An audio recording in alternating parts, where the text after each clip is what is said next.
जो सबसे पहला इंजन है सभापति महोदय, वो हमारे किसान और कृषि का है। 10 साल गुजरने के बाद भी और इतने बजट आने के बाद भी आज तक किसानों की आय दोगुनी नहीं हुई।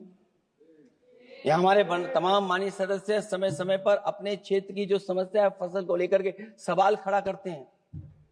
कई किसान नेता आंदोलन कर रहे हैं, अभी भी आंदोलन चल रहा है। सभापति महोदय, इस सरकार के पास जो विकसित भारत का सपना दिखा रही है, अभी तक किसान की आय दोगुनी कैसे हो उसका कोई रोड मैप नहीं है इनके पास। अगर कोई रोड मैप रहा हो तो बता दें हमें। और फिर एमएसपी की कानूनी गारंटी, सभापति महोदय, हजारों किसानों की जान चली गई कि एमएसपी को कानूनी गारंटी मिले, लेकिन आज भी वो गारंटी नहीं मिल पा रही है। क्या यही हमारा विकसित भारत होगा जिसमें किसान को एमएसपी नहीं मिलेगी, उसकी कोई गारंटी नहीं है? जो किसान की आय दोगुनी का सपना ले रहे थे, उन्होंने स्वामीनाथन जी को भारत रत्न तो दे दिया, लेकिन उनके कही हुई बातों को अभी तक नहीं पहुंचा पा रहे हैं। जो फसलें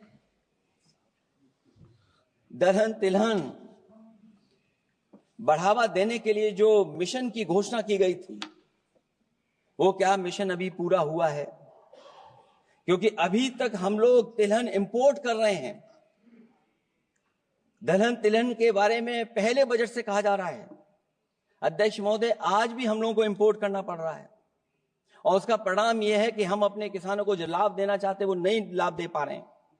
प्रधानमंत्री धन धान कृषि योजना 100 पिछड़े जिलों के लिए घोषित हुई है, लेकिन इसके लिए कोई बजट नहीं दिया गया है।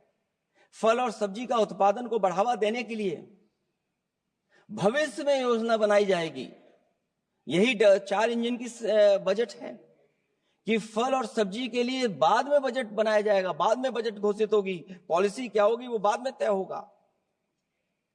कृषि क्षेत्र में रिसर्च और डेवलपमेंट के लिए अधिक धन की आवश्यकता है, शायद इस बजट में अध्यक्ष महोदय वो नहीं दिखाई दे रहा है।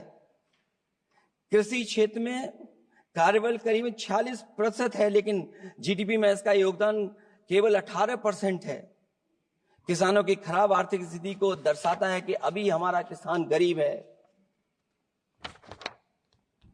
फसल बीमा योजना, मुझे याद है फसल बीमा योजना को लेकर के न जाने कितना प्रचार किया गया, लेकिन सच्चाई तो यह है कि जब क्लेम करने की बात आती है तो जो आंकड़े बताते हैं वो अभी भी 3% से ऊपर नहीं पहुंच पाए।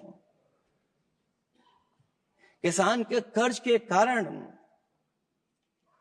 किसान आत्महत्या कर रहा है।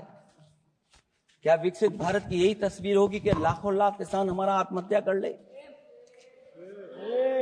अब तो सुना है कि वो आंकड़े भी आना बंद हो गए हैं। हमें किसान के ऊपर कर्ज और कर्ज के ऊपर कर्ज नहीं बनाना है। जिस तरीके से आप बड़े बड़े उद्योगपतियों का ध्यान रखते हैं कि उनका समय समय पर कर्ज माफ करते हैं, मुझे पूरा भरोसा है कि हमारे देश के किसानों का भी कर्ज माफ होना चाहिए, उनको कर्ज से मुक्ति दिलाना चाहिए।